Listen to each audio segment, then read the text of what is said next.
right, let's give the Lord one more clap of praise. Hallelujah. So we're opening up a new, exciting preaching theme for the month of September, which is Arise and Build a Service-Oriented Ministry. Everybody say it with me. 1, 2, 3. Arise and build a service-oriented ministry. That's who we are as a church. So, yan ang natuklasan po nating galak sa buhay. Na ang buhay hindi yung nakasentro sa pangsarili ko lang, iba yung joy of serving. Somebody said that your occupation is what you're paid to do. But your calling is what you're made for. Okay? So, kaya ka nagtatrabaho, yan, binabayaran ka dyan. Masaya ka rin kasi may sweldo ka. Pero yung panawagan, mataas. Ang diwa ng paglilingkod, mataas. All of our co-workers here, majority of them are volunteer. The worship team, gatekeepers, ushers, life group leaders. Pero tanungin niyo po sila, iba ang galak nila. Why? Because they've discovered this theme. When you become service-oriented, hindi ka na self-centered. No longer I, but Christ living in me. The life which I now live in the flesh, I live by the faith of the Son of God who loved me and gave Himself for me. And because He is worthy, I live for Him and I serve Him with all of my heart. So lahat ng bagay iinog sa Diyos sa Kanyang layunin. And you can choose. Pagka tumingala ka ng gabi, minsan may mga tinatawag na shooting stars. Ang ganda, pero maya-maya wala na. But we know that in the solar system, we've got the planets and they revolve around the sun. Meron silang orbit na iniikutan. So in this life, you can choose. Do you want to be a shooting star or a permanent planet orbiting around God's purposes? Yung mga shooting star, maganda lang sa una, pero maya-maya wala na sila. But those who are orbiting around God and His purposes, they have that permanence. Praise God. Praise God. Ito yung nakatuklas sa temang ito na service-oriented ministry. Ang basic na theological definition of ministry is a service rendered to God and to people. Yun pong ibig sabihin ng ministry. Pagmiministeryo. So, paglilingkod, pagmiministry, pareho lang po yun. So, pag sinabi mong ministry, paglilingkod na inihahandog sa Diyos at ginagawa sa tao sa kaluguran ng Panginoon. So, when we say service, it talks about using your life for God, for His glory, according to His purposes. So, admit it or not, you did not create yourself. Hindi naman po natin nilalang ang sarili natin eh. Hindi naman tayo parang singaw lang eh. Itinulot ng Diyos na tayo ay magkabuhay sa mundong ito. Jeremiah 1:5, before you were formed in your mother's womb, I saw you. Before you were born, I set you apart. Hindi ka pa na ipoporma sa sinapupunan ng iyong ina, kilala na kita ang sabi ng Panginoon.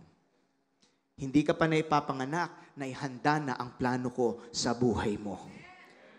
So hindi tayo parang lamok na tepok ang lamok. Wala na. Hindi. Ang buhay natin, it's with a higher divine reason. So it gives us hope. Hindi ka maiinip sa buhay kapag ka alam mong may Diyos na lumalang sa iyo, nagmamahal sa iyo, at umaantabay sa iyo sa lakbayin mo sa mundong ito. And when God created you, listen, He loaded you with various wonderful things. He loaded you with talents. He loaded you with abilities. He loaded you with capacities. And then He's blessing you with various things, resources. He's loading you with everything that you need to fulfill His purpose. Ang tanong ay ito, yung niload sa'yo ni Lord, paano mong ginagamit?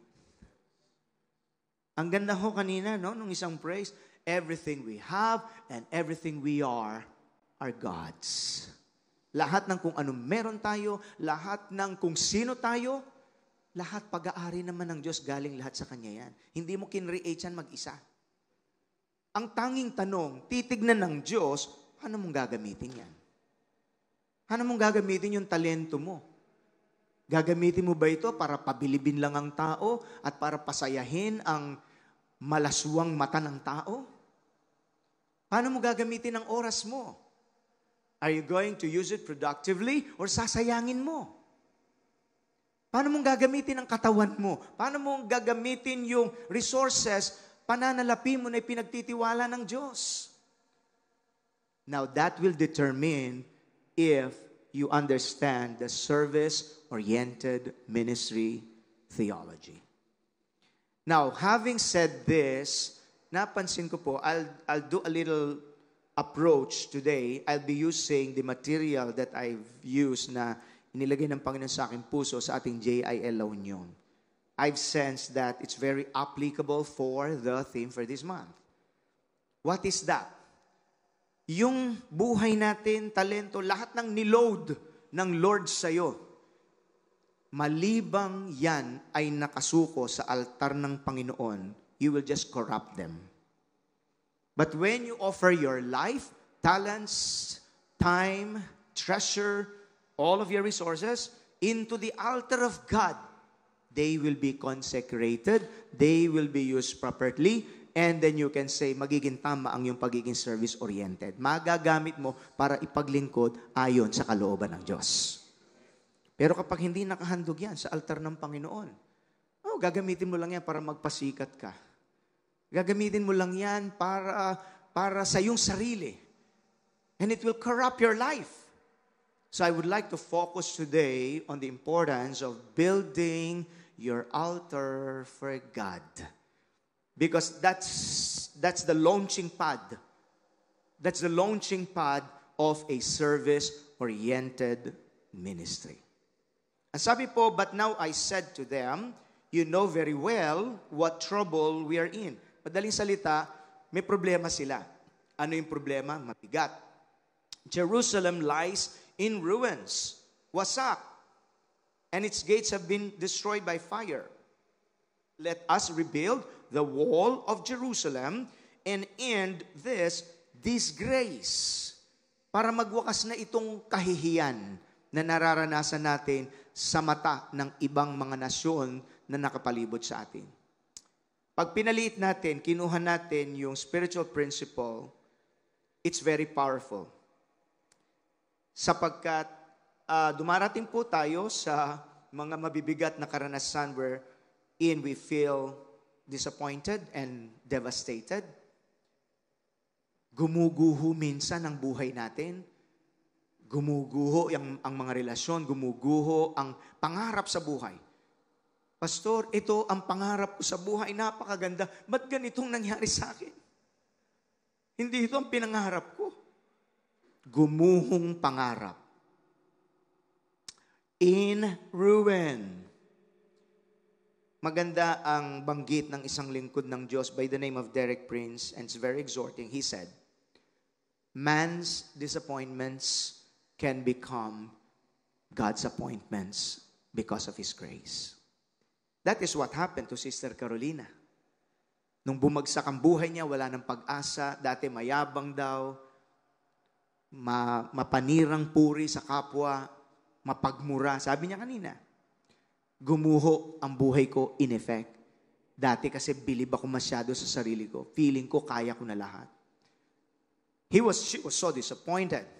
But then, she experienced that powerful truth when she came at the altar of God seeking the Lord.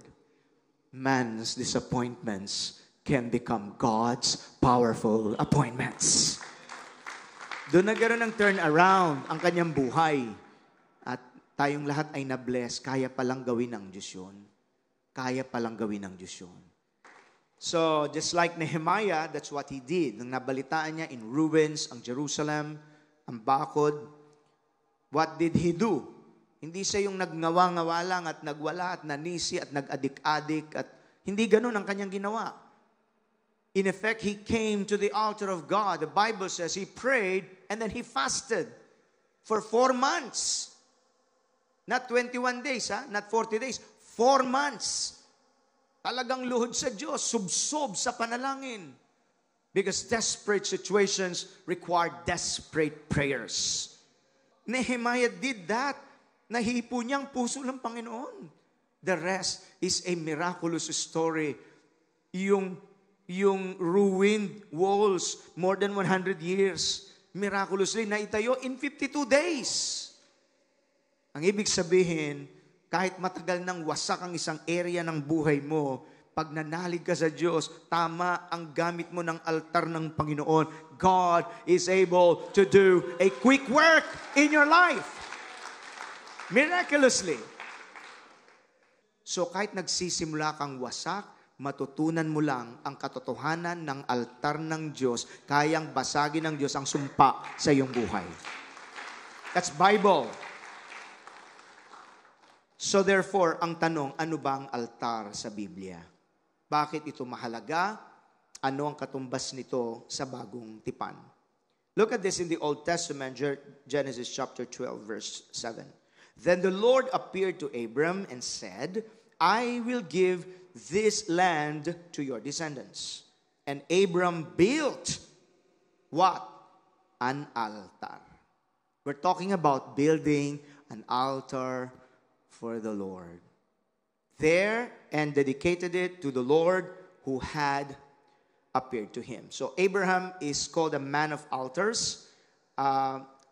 Sa kanya pong nomadic life, pag sinabing nomadic, ito yung mga palipat-lipat ng lugar because may mga tupa sila. So kung saan malago ang pastulan, doon sila, tas lilipat po ng lugar.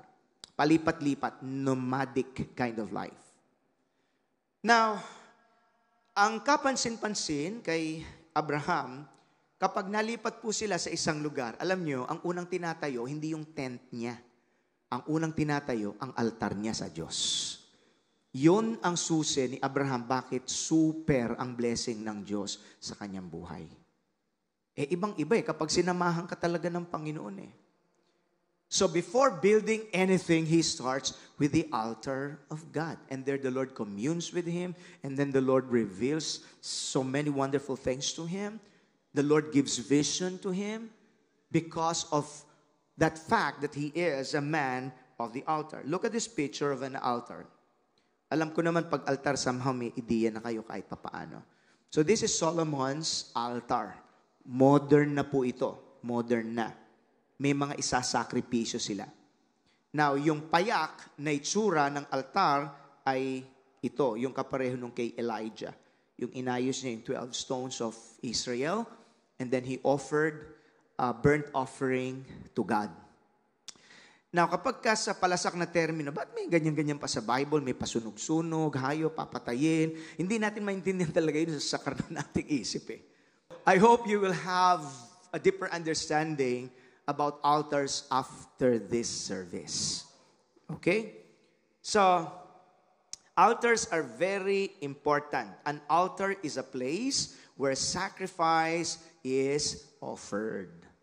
Pagka sinabi po nating altar, laging may sakripisyong ihahandog ka dyan. Yun ang purpose ng mga altar. Altars play an important aspect in the life of God's chosen people, the Israelites. It is there that they offer their sacrifices to God in worship, trust, surrender, and allegiance to Jehovah God. It is there that God renews His covenant blessings to them. They receive unusual assurance, confidence, courage, and strength as the covenant people of God. Kaya nga sila'y laging nananalo sa mga digmaan. Except during moments that they become disobedient or disloyal to God. Doon lang sila natatalo. So the primary emphasis that I would like to inject is this. If we want God's favor and blessings, if we want revival and restoration, if we want spiritual strength, we need to build and establish an altar for God in our lives. Kaya, Ang magandang tanong dito, may altar ba ang Diyos sa buhay mo? So, oo nga, kung ito pala ang susi, mahalaga pala yan. Paano ako magkakaroon yan ng altar sa Diyos dahil ang ikli ng buhay? Alangan naman puro katalunan ang aking mararanasan. Alangan naman puro sumpa at kalungkutan ang aking mararanasan. Samantalang may pangako pala ang Diyos ng katiyakan, pagpapala, karunungan, gabay, biyaya. I want that. You need to understand how to build an altar for God in your life. Ngayon, ang suma total, pagka po sinabing altar, you can summarize it into actually 3 things. First, it talks about having a biblical, covenantal, truthful relationship with God through Jesus Christ and His sacrifice for you on the cross. So that's about salvation. Tsakin mong ligtas ka, may kaugnayan ka sa Diyos sa magitan ng sakripisyo ng Panginoon para sa iyo sa krus ng Kalbaryo. That's a very important part of our altar with God. Okay? So the second thing is spiritual discipline. So salvation, spiritual disciplines. Ito yung ating pananalangin, altar ng pananalangin, altar ng pagpupuri, altar ng pagsamba, altar ng pagdulog sa salita ng Diyos at tinatanggap natin ang kanyang salita. We have an acronym for that, PPWW, para madaling matandaan. Prayer, praise, worship, and word, meditation, declaration, and demonstration. When you have your PPWW intact sa iyong buhay, intact ang buhay pananalangin mo, intact ang buhay pagpupuri, pagsamba, intact ang iyong pagtanggap ng salita ng Diyos, matibay ang altar ng Panginoon sa iyong buhay. Alright? The third is service. Everybody say service. That's in Romans 12 verse 1 to 2. I beseech you therefore, my brethren, paki-flash po natin, NLT. Okay, everybody read with me. And so, dear brothers and sisters, I plead with you to give your bodies to God because of all He has done for you. Dahil sa kanyang sakripisyo sa krus ng Kalbaryo. Let them be a living and holy sacrifice. The kind He will find acceptable. This is truly the way to worship Him. Ang sabi niyang New King James Version, this is your acceptable service to God. The difference between the sacrifice in the Old Testament and you as a living sacrifice, in the Old Testament, literal, pinapatay ang hayop. Ikaw, buhay ka, hindi ka na patutuluan ng dugo kasi si Jesus na ang namatay para sa iyo. Pero ikaw ay buhay na sakripisyo in the sense na ihahandog mo rin ang sarili mo sa Diyos at mabubuhay ka na ng kalugod-lugod sa kanyang harapan. That makes you a living sacrifice. So, there are 2 things that happens when you talk about the altar of God. One is surrender, the second is sacrifice. Surrender and sacrifice. Surrender and sacrifice. Kapag walang surrender and sacrifice, hindi mo ma-activate ang altar blessing. So itong dahilan bakit kailangang isusuko mo ang buhay mo. And you have to do certain godly sacrifices that pleases God. Halimbawa, yung pagpupuri. Ang sabi ng Hebrews 13:15, sana mahabol pag may nabanggit akong verse. Hebrews 13:15, let us offer to the Lord the sacrifice of praise, the fruit of our lips, giving thanks to God. Bakit sacrifice of praise? There are times you don't want to praise. Wala ka sa mood. Pero dahil alam mong yun ay sakripisyo, I will still praise my God. Kahit mabigat ang problema ko, sasambahin ko pa rin ang Panginoon. That's a sacrifice and it pleases God. Hallelujah! Hindi yung nakamood ka lang, kaya mo pupurihin ang Diyos. Hindi. Magsasakripisyo ako ng sakripisyo ng pagpupuri. Kahit tumutulo ang luha mo, pag may problema ka sa halip na magrereklamo ka, sumasamba ka pa rin at tumaawit ka pa rin sa ating Panginoon. An altar for God is so sacred. God meets His people in His altar. It is a place where we show submission and surrender to the Lord. It's a place of sacrifice. Ngayon, ang isang matutuklasan pa po natin sa Biblia, we cannot come to God's throne without coming to His altar of sacrifice first. In the New Testament, the altar through which we come is the cross and the sacrifice of the Lord Jesus Christ. Madaling salita, hindi ka pwedeng didiretso sa trono ng Diyos na nilalampasan mo ang altar. You cannot bypass the altar. But Pastor, why is it that Hebrews 4:16 says, "Let us therefore come boldly to the throne of grace that we may find help in times of need"? If you will read the context of that scripture, ang konteksto nun, hindi naman yung rerekta ka agad sa trono ng Diyos. Hindi, banal ang Diyos, nagkasala ang tao. You can only come to the throne of God on the basis of the sacrifice of Jesus Christ. Kaya nga nananalangin tayo sa Ama, sa pangalan ni Jesus. You cannot go straight to a holy God. You can only come to the throne of God through the sacrifice of Jesus Christ. Kaya hindi pwedeng manalangin sa Diyos ang isang walang relasyon sa Diyos sa magitan ng Panginoong Jesucristo. You cannot bypass the altar if you want to go to the throne of God. Itong dahilan bakit maraming tao po malayo ang pabor at biyaya ng Diyos sa kanila. Pa-cute-cute lang yan, pa-sosi-sosi lang yan. Yeah, wari religyoso, pero walang relasyon sa Diyos. Si Kristo, hindi pa totoong Panginoon nila. Marahil Panginoon sa nguso, hindi sa puso. Magkaiba yun. So I hope you're getting a deeper understanding of the altar. Now, ano ang gagawin natin? Because we're building, I want that, Pastor. I want to build a very strong altar of God in my life. The first one is very simple. Have an altar for God in your life. I will explain. Maganda po ang banggit ng isang Bible theologian, si Thomas Davis. Altars were places where the divine and human worlds interacted.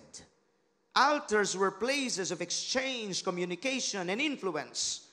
God responded actively to altar activity. Ang mga altar daw po ay lugar kung saan ang divine at human ay nagkakaroon ng interaction, nagkakakoneksyon. Ito ay lugar ng pagpapalitan, pakikipagtalastasan, impluensya, at ang Diyos ay tumutugon sa tamang altar activity. Nai-involve ang Diyos kahit na human situation and it's impossible in the natural, pero pag na-involve mo ang Diyos because of your proper understanding and coming into His altar, iba kapag pumasok ang Diyos sa litrato ng buhay mo. Nababago bigla yung perspektibo. Purihin ang Panginoon. Hallelujah. The Hebrew word for altar is mizbeah, from the verbal root meaning to slaughter. The Greek renders this word as thusiasterion, a place of sacrifice, according to Baker's Evangelical Dictionary of Biblical Theology about altars. Ano ang kahalagahan ng altar pa, mga kapatid? So God's promises and favors are established sa altar. Halimbawa, sa kaso ni Noah, in the case of Noah, he received God's promise of divine favor when he built an altar and offered a sacrifice to Yahweh. Alam natin ang istorya, nagunaw ang unang mundo dahil puro nilang wickedness ang nasa utak ng tao, puro kalaswaan, puro sarili, puro panglalamang sa kapwa. At ang Diyos ay hinusgahan ng mundo. Nagkaroon ng delubyo, naligtas si Noe at ang kanyang pamilya. At nung mag-subside ang tubig, nagparke ang barko sa Mount Ararat, ang sabi ng Biblia. At pagkatapos, ang ginawang una ni Noe nung bumaba, hindi siya nagpunta sa SM. Wala pang SM noon. Anong ginawa ni Noah? He built an altar. That's the first thing he did. So you can see now the trace from Genesis even to Revelation, the importance of altars, of God dealing with people. Tignan po ninyo ang sinabi ng Genesis 8:20. Then Noah built an altar to the Lord, and there he sacrificed as burnt offerings the animals and birds that had been approved for that purpose. So nakikita nyo, pag may altar, lagi may pagsusuko, lagi may sakripisyo. Kung walang pagsusuko, walang sakripisyo, you cannot activate the altar blessings. So I hope you can see that. Alright? Ngayon, yun po ang dahilan kung bakit ang Diyos nalugod, and He smelled the aroma of the sacrifice of Noah, taos sa kanyang puso, napalugod ang Diyos, nangako ang Panginoon, I will never destroy the world through flood. Kaya, yun ang istorya bakit may rainbow. Yan ay palatandaan ng pag-alala ng Diyos, nangako ako, hindi ko nagugunawin ang mundo sa magitan ng malaking delubyo o baha. But of course, in the New Testament, in 2 Peter, the final judgment will be by fire. In the patriarchal period, sa panahon nila, pag sinabing patriarchal, these are the fathers in the faith, Abraham, Isaac, Jacob. That's the meaning of the word patriarch. So patriarchal period, altars were markers of place commemorating an encounter with God or physical signs of habitation. Example, yung nabasa natin kanina, Genesis 12:7, the Lord appeared to Abram and said, I will give this land to your descendants. So may ganung naranasan si Abraham. Panghahawakan ni Abraham yon. And Abram therefore built an altar there and dedicated it to the Lord, who had appeared to him. So ang mga altar ay pagsiselyo ng mga pangakong tinanggap natin sa Panginoon. May napansin po ako. Ang tao ay basically may amnesia. Madali tayong makalimot sa katapatan ng Diyos. Ang altar ay laging paalala sa Diyos at sa iyo. Ang Diyos hindi nakakalimot, but actually it's just you being activated in God's covenant promises. Bakit ganun? Naghimala na ang Diyos sa iyo ngayon noon Bakit yung kinakaharap mo ngayon, lugami ka pa rin? Ang dali mo namang nakalimutan ang ginawa ni Lord sa iyo noon. So an altar is a reminder, hindi nakakalimot ang Diyos, tinulungan kanya noon, tutulungan kanya uli sa kasalukuyang problema na yung kinakaharap. Look at Moses. Kanina Noah, Abraham, now Moses. Moses built an altar there and named it Yahweh Nisi or Jehovah Nisi, which means the Lord is my banner. The story is they had a war with Amalekites, a very powerful enemy. At nung matalo ang kaaway, napagod man si Moses, di ba? Nangawit siya. Buti na lang may Aaron at Hur. At itinaas ang kamay ni Moses kasi napansin nila, pag nakatas yung tungkod ni Moses over the top of the hill, pag nakatas, nananalo sila Joshua. Pagka nangangawit si Moses na ibababa yung kamay, natatalo sila Joshua. Nakita ni Aaron at saka ni Hur, may koneksyon yung ginagawa ni Moses sa nangyayari sa ibaba. Ang wisdom nila, yung isa hinawakan ang kamay ni Moses, yung isa hinawakan. So all through the day, tuloy-tuloy ang tagumpay. And after that victory, itinayo ang altar. And the altar was called Jehovah Nisi.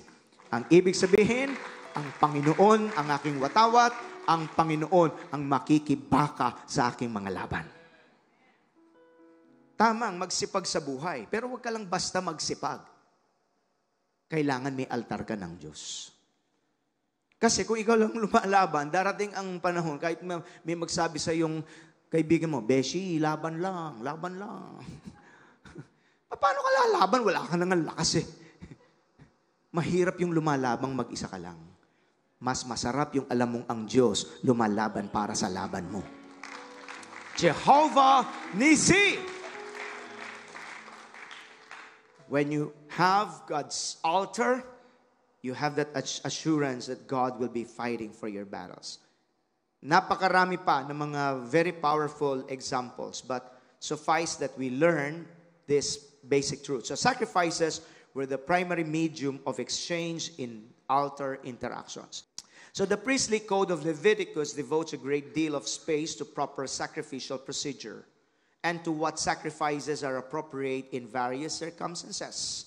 Sacrifice was the essential act of external worship. Unlike the divinities of the nations surrounding ancient Israel, Yahweh did not need sacrifices to survive. Ang ibig sabihin, yung mga Diyos-Diyosan kasi ng ibang mga bansa na hindi naman totoong Diyos, yung mga pagano, nag-aalay din sila para raw mag-survive yung Diyos nila, para ma-feel ng Diyos nilang kung sino man yun, na Diyos siya at siya ay mag-survive. Unlike those Diyos-Diyosan of ancient, of the pagan countries surrounding Israel, Yahweh or Jehovah ang tunay na Diyos na lumalang ng langit at lupa, hindi niya kailangan ng sakripisyo para siya mag-survive. Magsakripisyo ka sa Kanya, hindi, He remains God. Because that's who He is. He's the pre-existent God. It's not for Him to feel more that He is God and for Him to survive. No, sacrifices are not for God to survive. It's for us to survive. Kasi nahiwalay sa Diyos, wala tayong magagawa eh. Kailangan mo yung intervention niya. Kailangan mo ang lakas niya. Likas sa tao ang kahinaan. Likas sa Diyos ang kalakasan.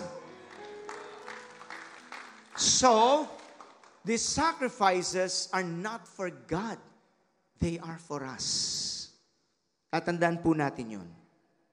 Therefore, developing your personal relationship with God through the practice of personal devotional times with the Lord is essential for your spiritual survival. Bakit bumabagsak yung iba kahit na sila ay naging Kristiyano na? Iba't iba, of course, ang entry points. But their commonality is, bakit sila bumagsak? Pinabayaan nila ang altar ng Diyos sa buhay nila. That's the commonality. So you've got to make sure, as a Christian, that you have a very established altar of God in your life. Now, this is beautiful. Whatever is placed at the altar is consecrated and blessed. I love this. Anumang ilagay at ihandog sa altar ng Diyos ay binabanal at pinagpapala ng Panginoon. Kaya kapag ang buhay mo nakahandog sa altar ng Diyos, yan ay binabanal at pinagpapala ng Panginoon. Palakpakan po natin ang Panginoon. Hallelujah! Now, the ultimate altar is the cross. Here, divine and human interchange is consummated. The cross becomes the sanctuary of the believer, providing protection from the penalties of sin. Hindi talaga malirip ang kabutihan ng Diyos eh. Grabe ang habag at biyaya ng ating Panginoon. So a divine exchange happens. Ang kahinaan mo, papalitan niya ng kanyang kalakasan.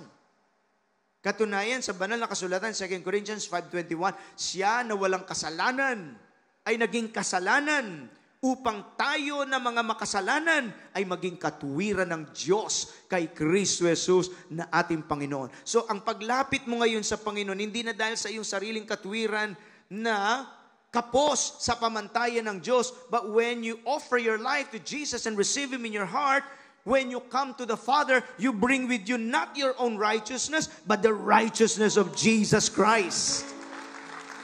A divine exchange took place. 2 Corinthians chapter 8, verse 9 is also a very powerful reminder of this divine exchange. Siya na totoong mayaman ay naging mahirap upang tayo na mga mahihirap ay managana. Kinuha niya ang poverty curse so that we can receive His blessing. May announcement ho ako, hindi maramot ang Diyos. Kailangan matutunan lang nating maantig ang puso ng ating Panginoon sa buhay natin. That's a secret. A divine interchange took place. Look at this in 1 Timothy chapter 2, verse 5 to 6. Therefore, there is one God and one mediator who can reconcile God and humanity, the man Christ Jesus. He gave His life to purchase freedom for everyone. Kalayaan sa sumpa. Kalayaan sa drug addiction. Kalayaan sa mga habit na hindi mo kayang labanan. Kaya kang palayain ng Panginoon dyan. Gusto ko lang i-anunsyo. He can set you free from pornography. Things that make you feel so ashamed. Kaya kanyang palayain. This is the message God gave to the world at just the right time. So madaling salita, we need to have a very established altar of God in our lives. In the New Testament, we are not required na gumawa ng literal na altar. Wala namang problema na kung may altar tayo sa bahay, lumuluhod ka, pero ang nasa puso mo ay ang Diyos na gumawa ng langit at lupa. Hindi yung kung ano-anong bagay ang niluluhuran mo, kundi ang Diyos na gumawa ng langit at lupa. Then that's okay. Pero wherever you go, if you know how to pray, that place becomes an altar. In fact, this gathering, hindi alam ng ibang Kristiyano to, bakit mahalaga ang worship service? Jesus said, when 2 or 3 are gathered together in my name, I am in the midst of them. The place where God's redeemed people gather becomes a collective altar na nagiging kalugod-lugod sa Diyos. Kaya yung dumadalo ng worship service, nagsasakripisyo sila, hindi yung, ay, ang pamasahe ko, manggagasolina pa ako. May sacrifice nga eh. Remember, surrender and sacrifice. Surrender and sacrifice. But when you do that, kahit ayaw ng laman, nagsasakripisyo ka. Kasi, Panginoon, kung sino ako, lahat ng kung ano meron ako, lahat galing sa iyo. And I honor you today, and I praise you today, and I worship you today. Yun ang dahilan bakit iba ang blessing ng gumagalang sa Diyos sa worship service. I would add a little bit further. We hear our Bishop, Brother Eddie, say, ang bansa natin, grabe na ang sumpa. Pero yung anniversary natin, taon-taon, sa Luneta, hindi artistang sinisigaw natin. It becomes a symbolic altar telling God, God, you have a people in this country na ikaw ang sinasamba, ikaw ang isinisigaw, ikaw ang itinataas. So let me exhort you ngayon pa man yung mga nag-iisip, ay, mainit, malayo. Sakripisyo nga eh. Surrender and sacrifice. And just like our precious sister from Porac, sinorpresa siya ng Panginoon. He received a miraculous healing from cancer sa kanyang breast. I want you to have a deeper understanding of the principle of the altar of God. Iba kapag nakuha mo ang puso ng Diyos. Purihin ang Panginoon. Purihin ang Panginoon. Hallelujah! Oh, glory be to God. All right? So, the second, ito'y dadaanan ko na lang, pati yung third. Guard God's altar in your life. An altar is a place of devotion, consecration, pure worship, and surrender. So, may altar ka na, assuming may relasyon ka sa Diyos, nakilala mo ang Panginoon because of the sacrifice of the Son of God, hindi man tayo karapat-dapat. But He gave Himself for us. You have an altar, but you've got to learn how to guard God's altar. Because ang isang magandang tanong, talaga bang tsak ka ba na altar ng Diyos ang iyong niluluhuran? Or could it be that lately you're bowing down to the wrong altars? Example is the altar of materialism. Maraming tao ngayon, they can go to malls, but they cannot go to church. Yan na po ang kanilang bagong worship center. Some people are bowing to the wrong altar, just like the altar of, are you ready? Sensuality. Immorality. Yan ang bagong altar ng maraming tao ngayon, and that's what they become. For many young people today, ang kanilang altar ngayon ay computer games. They can spend 4 hours, 5 hours. Pero walang panahong buklatin ang Biblia. Walang panahong manalangin. Sa ibang bagong altar nila ngayon, mag-ingat tayo ang kanilang cellphone. Buti pang cellphone laging niyuyukuan. Ang Diyos hindi na niyuyukuan. Kulang na lang sabihin, cellphone, I worship you. Be careful. Kung ano ang humahagip sa puso mo, umuubos ng oras mo, whatever steals your affection, if you're not aware, becomes your new idol. Divided na ang nagiging loyalty natin. The best thing to do is, i-refocus mo ang puso mo sa Panginoon. Yung cellphone mo, ihandog mo sa altar ng Diyos. Lord, you bless me with a wonderful, napakamamahaling cellphone. Galing ito sa iyo, hindi ko ipapagamit sa maling gamit. So, guard God's altar. When this happens, alam po ninyo, you will come to a point na mangyayari sa iyo ang katotohanan ng Matthew 22, verse 37 to 40. Mamahalin mo ang Diyos ng buong puso, buong kaluluwa, buong kalakasan. Maganda ho ang paalala ng isang lingkod ng Diyos by the name of Henry Scougal, a servant of God. He said this, the greatness and the excellency of a soul is measured by the object of its love. Pag pinakinggan mo lang ng minsan, hindi mo makukuha eh. Pag inulit-ulit mo, malalim.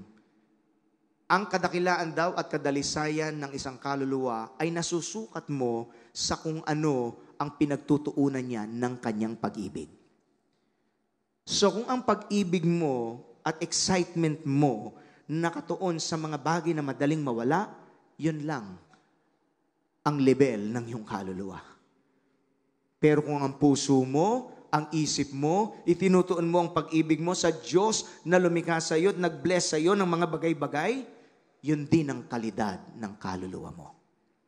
Many people can say, I love my things. I love my cell phone. I love my car. I love my dress. But they cannot say, I love the Lord with all my heart, all my soul, all my strength. If you cannot say that, it could be you're bowing already to the wrong altars of this world. Agawin mo muli ang puso mo. Ihandog mo sa dambana ng Panginoon. And when your love is focused on God, listen, when your love is focused on the Lord, yun ang kadalisayan ng iyong kaluluwa, and God is being pleased, and He will provide you everything that you need because your love is focused upon the Lord. So God is not against you having things. Just don't let have things have you. May kasabihan, hindi masamang humawak ng pera, huwag mo lang pabayang ang perang hahawak sa iyo. Nakukuha po natin. So, pakibanggit mo sa iyong katabi, bantayan ng altar. Palakpakan natin ang Panginoong Diyos. Hallelujah. Nabanggit ko nung nakaraan, di ba? Mabilis lang kasi, pero ngayon, bibigyan din ko.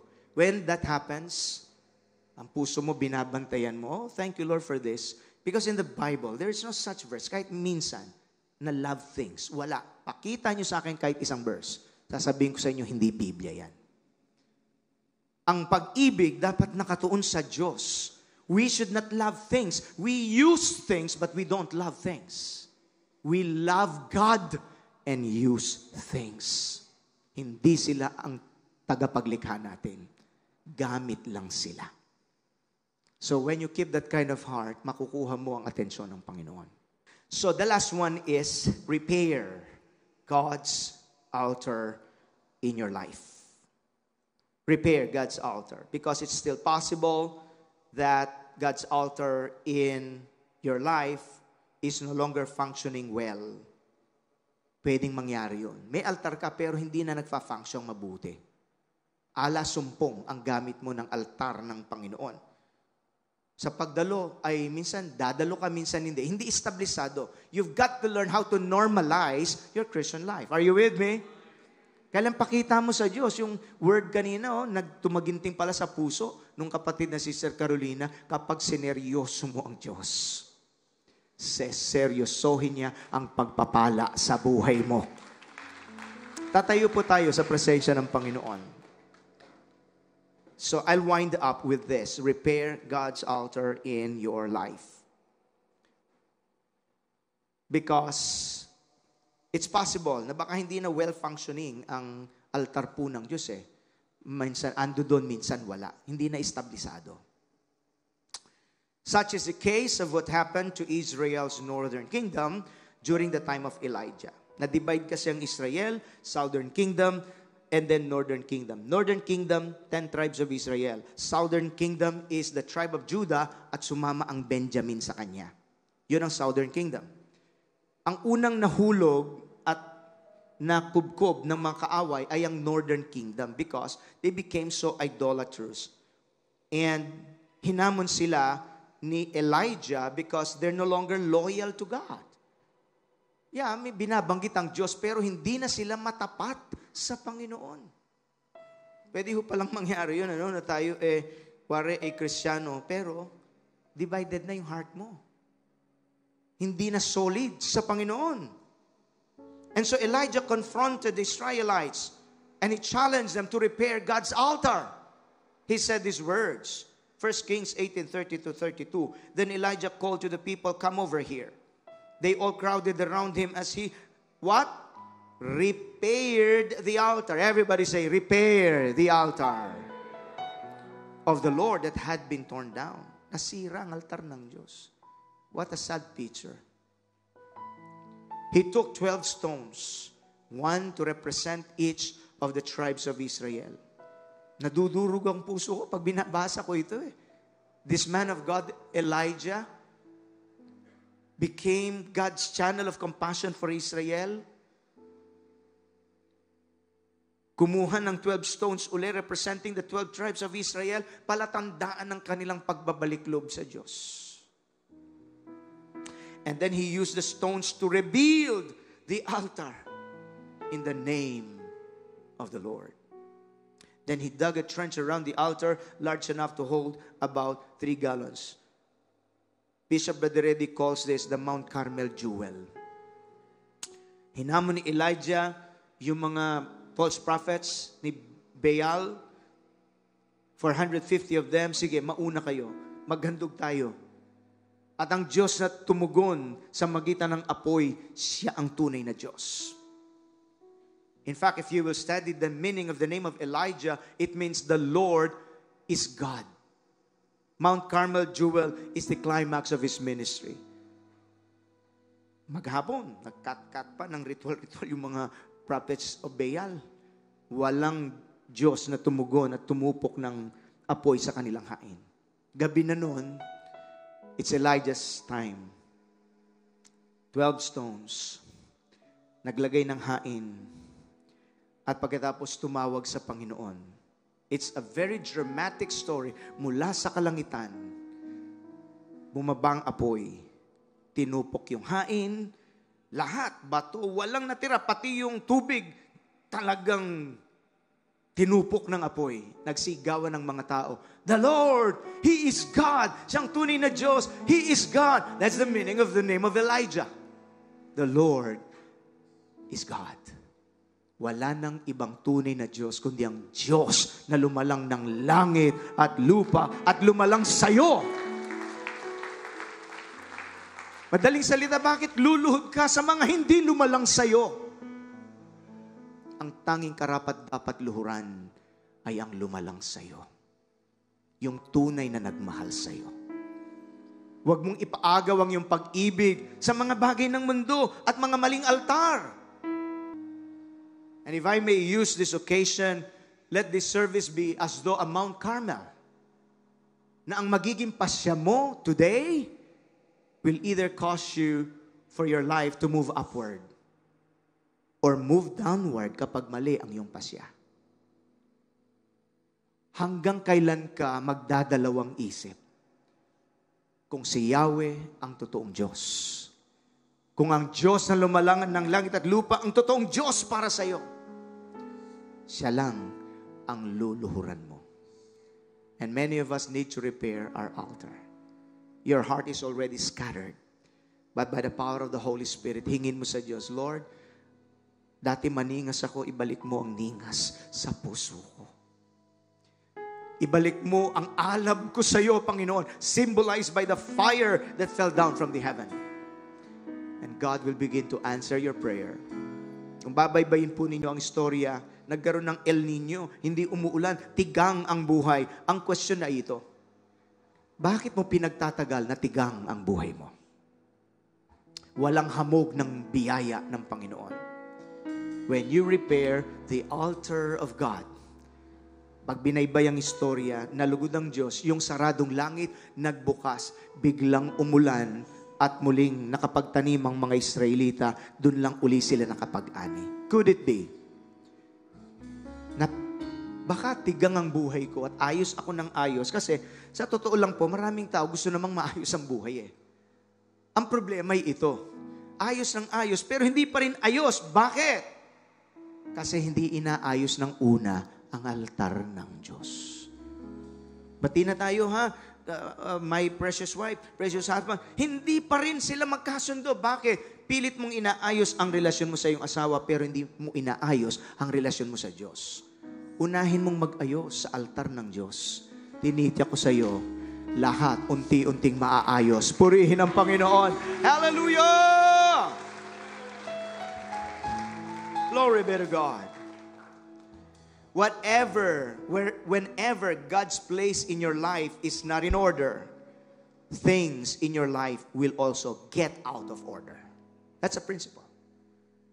So, tsakin mo na sentro ang Diyos, una ang Diyos, and then for others, outwardly, you may even have a semblance of orderliness. Parang ayos ka, seemingly on the outward. But if God's place is not settled in your heart, things will still begin to fall apart. Ayusin po natin ang altar ng Panginoon. Colossians 1:17 says, He is before all things, and in Him all things hold together. Because whatever you put at the center of your life should be able to sustain everything. So I just believe that the Lord spoke to you. I pray that the Holy Spirit gave you a deeper understanding of the altar of God. Bow your heads, please. What will I do to repair God's altar? Very simply, return to God. Ang sabi ni Elijah, verse 37, 1 Kings 18, O Lord, answer me. Answer me so these people will know that you, O Lord, are God, and that you have brought them back to yourself. Consciously, sabihin mo sa Diyos ang iyong pagbabalik-loob sa Kanya. Marubdob. And then repent from your sins against God. You see, revival cannot happen without deep soul searching and genuine repentance. Wala pong shortcut. May mga taong iba sabi, I'm just okay. I think I'm okay. But the way I see it, they're just in denial. Hindi maaayos ang problema if you deny it. What we need is not denial. What we need is revival. That is what Elijah did during his time. So kung may hindi ayos, don't deny it. Isuko natin sa altar ng Panginoon. Reignite and renew your commitment and covenant and passion to God. Mag-reignite ka ng iyong passion sa ating Panginoon. So, do you have an altar of God in your life? If you're not even sure, you can start today. If you have an altar in your life, are you guarding it? Have you established the needed spiritual disciplines? Make that decision. Ititindig ko ang mga spiritual na disiplina na altar ng Diyos sa buhay ko. Does God's altar in your life need repairing? Bakit hindi ka tumawag sa pangalan ng Panginoon sa araw na ito? And could it be na kaya chaotic, magulo ang iyong buhay ay sapagkat broken ang altar ng Diyos sa buhay mo? Pagtibayin po natin ito. Your hand is lifted before the Lord Jesus Christ. Ito ang dahilan bakit sinabi ng Lord, kung kayod ka ng kayod, pagod kang masyado na, you're just doing things on your own strength, lumapit ka sa akin at the altar of trust and surrender to Jesus. I will give you rest, says the Lord. Hallelujah. I know you can sense the anointing of God. You can sense His presence. Maging kayo po na nasa overflow space and those joining us via online, the Spirit of God is touching your heart, drawing you to come to the altar of the Lord. Hindi na po ako magpapalapit dito sa harapan. But in your place, kung tunay kang tumatawag sa pangalan ng ating Panginoon, Lord, hindi ko maintindihan itong nangyayari sa buhay ko, inihahandog ko sa iyo ang buhay ko, pamilya ko, relasyon ko, sapagkat anumang ihandog ko sa iyong altar, binabanal mo at pinagpapala mo. Your hand is lifted to the Lord. We're gonna sing a song that will be our prayer song. Sa lahat ng panahon, Diyos ka sa amin. Sa lahat ng oras, Panginoong Jesus. Yes, Lord.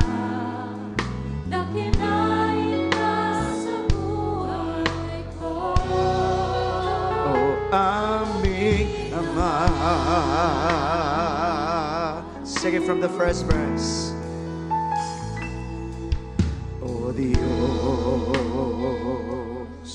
Ikaw ang tunay na dakila sa mundo. Gawin po natin ito mula sa kaibuturan ng ating puso na iawit, bigkasin, ihayag sa Kanyang presensya.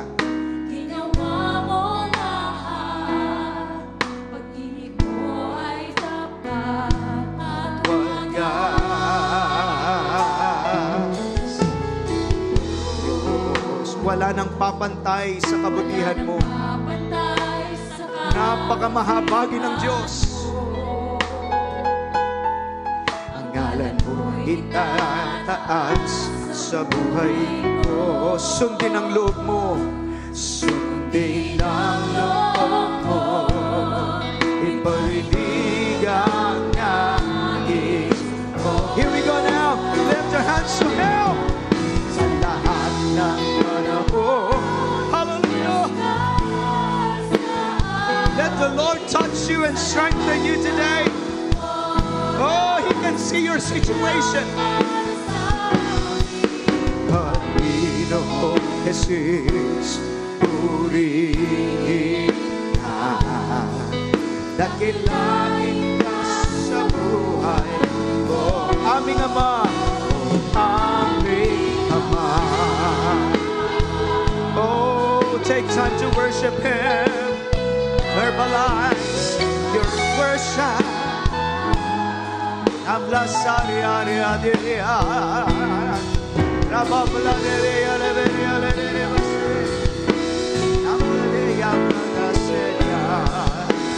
Hallelujah. Hallelujah. Alam ko po may ginagawa ang Panginoon sa lahat ng panahon. Let Him touch you. Let Him feel you. Let Him embrace you. Sa lahat ng oras, nariyan para sa akin, Panginoong Jesus. Purihin ka, dakilain ka sa buhay ko. Aming Ama. Napakamakapangyarihan po ng presensya ng Panginoon. And He can see your heart. Nakikita ng Diyos na inilalapit mo ang puso mo sa Kanya. Would you follow this prayer, a simple prayer? And then eventually we will seal it today with our communion. Bilang palatandaan that you are renewing your covenant of dedication and devotion to the Lord. Many of you got distracted by lesser things, by things that promises you happiness, but in truth, they become broken cisterns. Mga butas na lalagyang hindi makahold ng living water. But today, if you're bringing your heart at the altar of the cross of Jesus Christ, tinitya ko po sa inyo sa liwanag ng pangako ng Diyos, anumang gumuho sa buhay mo, kayang iayos at ititindig ng ating Panginoon. With men and with your own strength, it may be impossible. But with our God, just like Sister Carolina, walang imposible. There is a divine interaction at the altar of God. Even right now, something is happening in this atmosphere. May kinukumpuni ang Panginoon sa iyo. Would you follow this prayer? Ang paglalapit ng buhay mo sa Diyos. Sabihin mo ng buong puso, dakilang Diyos, marami pong salamat. Nangusap ka sa akin ngayong araw na ito. Tinatanggap ko ang iyong mga salita.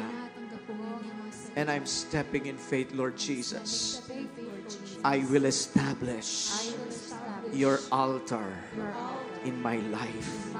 Sa dambana ng puso ko, ikaw ang itatanghal ko, Panginoon. Mamahalin ng buong puso, buong kaluluwa, buong kaisipan, buong kalakasan. I surrender my life to you. Patawad, Panginoon, sa anumang rebelyon na aking nagawa. Sinadya ko man o hindi. Rebelyon laban sa iyong mabuting kalooban. Anumang kasalanan, anumang karumihan na hindi kalugod-lugod sa iyong harapan, pinagsisisihan ko po ito. Patawad, Panginoon. Inihahandog kong lubos ang aking buhay sa iyo. Ang aking mga pain, ang aking mga hurts, ang aking mga problema sa iyong altar, O Diyos. Inihahain ko ito. Ikilos mo nga pong iyong kapangyarihan. I confess, Jesus is my Lord. Jesus is my hope. Jesus is my strength. Jesus is my Savior. Basagin mo po ang sumpa. Nais kong maranasan ang iyong pangakong pagpapala sa aking buhay at sa aking pamilya. I declare, I am under God's blessings. Every curse is broken. I give you the praise. I promise you, Lord, I will live for you. I will serve you. I will honor you. If you believe God answered your prayer, give Him your mighty hand of praise. Hallelujah. Oh, yes, Lord. Oh, in the name of Jesus. Lord God, today, while your Spirit is mightily moving at this corporate altar of this worship service, Father God, in Jesus' name, release healing. Release the blessing of answered prayers. Release strength. Release your favor, O God. In the name of Jesus. Pagpalain niyo po ang mga elemento, ang mga tinapay at fruit of the vine na simbolo ng iyong katawang nabayubay sa krus ng Kalbaryo at ang iyong banal na dugong natigis sa krus ng Kalbaryo upang kami ay mahugasan na malinis mula sa lahat ng kasalanan at kami ay mailigtas mula sa tiyak na kapahamakan on the account of your sacrifice on the cross of Calvary. Salamat, Panginoon. Nakita po ninyo na walang anumang pwede kaming ihain na sapat, kaya't mismong kayo na ang gumawa ng paraan. Isinugo nyo ang inyong kaisa-isa't bugtong na anak, naging hain at sakripisyo sa krus ng Kalbaryo na nagmimistulang altar para sa Diyos na buhay, upang kami ay makaranas ng iyong pangakong kaligtasan, buhay na walang hanggan, at maranasan namin ang divine exchange. Kami mahina, subalit taglay namin ang iyong kalakasan kay Kristo Jesus. Kung sakaling kami nahihirapan sa buhay, kaya mong basagin ang sumpa ng kahirapan at kaya mong pasasaganain ang iyong mga anak. Iparanas mo nga ito, Diyos. Maraming susunod na Sister Carolina ang magsasabi, buhay at mabuti ang Diyos na gumawa ng langit at lupa, na pinaglagakan ng aking lahat-lahat. Today, Lord, let your healing flow. Let your power flow. Seal your blessings, O God, in Jesus' mighty name. Habang dinidistribute ang mga elements, we can continue to worship the Lord. Makakaupo po tayo, and we will sing that chorus again. Hallelujah. In the spirit of worship. Thank you, Lord Jesus. Thank you, Lord Jesus.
We are receiving your blessings. Thank you, Lord Jesus. Thank you, Lord Jesus. I hope lahat po ay may hawak na ng mga elements. Ang banal na komunyon po ay very sacred, sapagkat ang sabi ng banal na kasulatan, ang mga gumalang sa ginawa ng Panginoong Yesus makikinabang. Subalit silang tumanggap ng hindi karapat-dapat, sa halip na pagpapalay sumpa. Paano natin matatanggap ito ng karapat-dapat? Yung napag-aralan natin, yung nakasuko ang buhay natin. Kung walang tunay na surrender and sacrifice, you cannot activate the altar covenant blessings.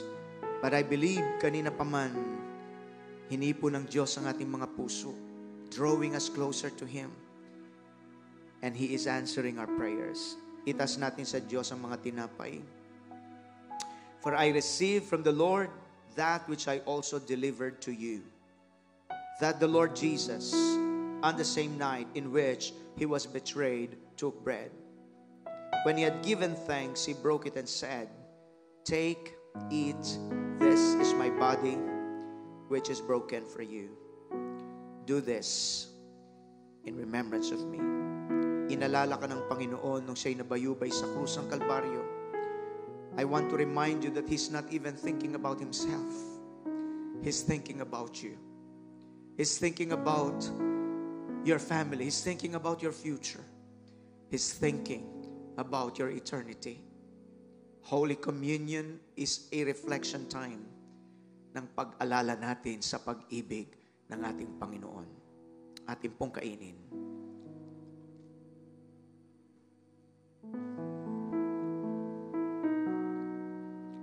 Itatas din po natin ang mga saro. In the same manner, He also took the cup after supper, saying, "This cup is the new covenant in my blood. This do as often as you drink it in remembrance of me." Meaning on account of what He sacrificed for you. For as often as you eat this bread and drink this cup, you proclaim the Lord's death till He comes. Atin pong inumin.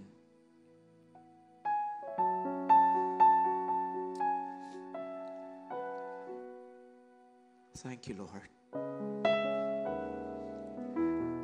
Woo. Can sense His anointing. He's healing you. He's strengthening you. He's reviving you. He's releasing answer to your prayers. Give Him praise, people of Jesus. Hallelujah. Tumayo po tayong lahat sa presensya ng Diyos. Everybody say with me our confession of faith. Everybody say, Lord Jesus Christ, You are my Lord. I love You with all of my heart, with all of my soul, with all of my mind, with all of my strength. I praise You, Lord. Through Your sacrifice, I am saved. I am healed. My sins are forgiven. I am delivered. Every curse is broken. I am blessed. I am victorious. I have hope through Jesus Christ. Give Him all the praise. Hallelujah. For the last time, sa lahat ng panahon, Diyos ka. This is our commitment. This is our pledge. This is our allegiance. Amasaramakataya, Panginoon Jesus, piliin ka. Dakilain ka sa buhay ko. Di nagbabago, di nagbabago. Diyos ka sa kay buti mo, Panginoon.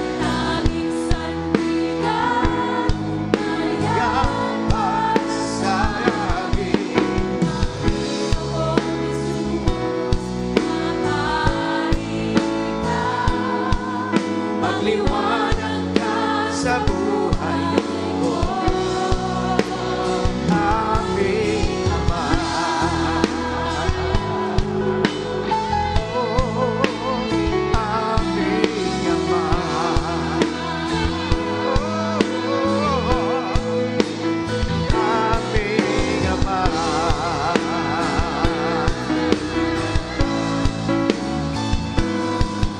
You're so wonderful, Lord. Tingin po tayo sandali sa harapan dahil pamula kaninang first service until this second service. I really believe God is opening a new season of His goodness, of His grace. Meron dito matagal ka nang may idinudulog, halos magtampo ka na sa Diyos. Now you understood the principle of the altar of God. He is answering your prayers. Purihin ang Panginoon. Stretch your hands sa ating pong prayer request box. Lahat po ng mga kahilingan sa panalangin na isinulat ng aming mga kapatiran. Maybe some are even secret, deep prayers. Inilalagay namin sa iyong altar, Panginoon. Pagpalain niyo po, Diyos, ng pagpapala ng katugunan ang lahat ng mga kahilingan ayon sa iyong kalooban. Thank you, Lord, for widening the territory of the experience of your people, of the miracles of our God. Lift up your hands for the final pastoral benediction. The Lord bless you and keep you. Cause His face to shine upon you. Be gracious to you and give you His peace. The Lord bless you indeed and keep enlarging your territory. His mighty hand to be upon you and protect you from all evil. The love of the Father, the grace of our dear Lord and Savior Jesus, the sweet fellowship of the precious Holy Spirit be upon us all, now and forever. And all will say, Amen and Amen. Magandang umaga po muli, magandang hapon. God bless you. See you next week. To God be the glory.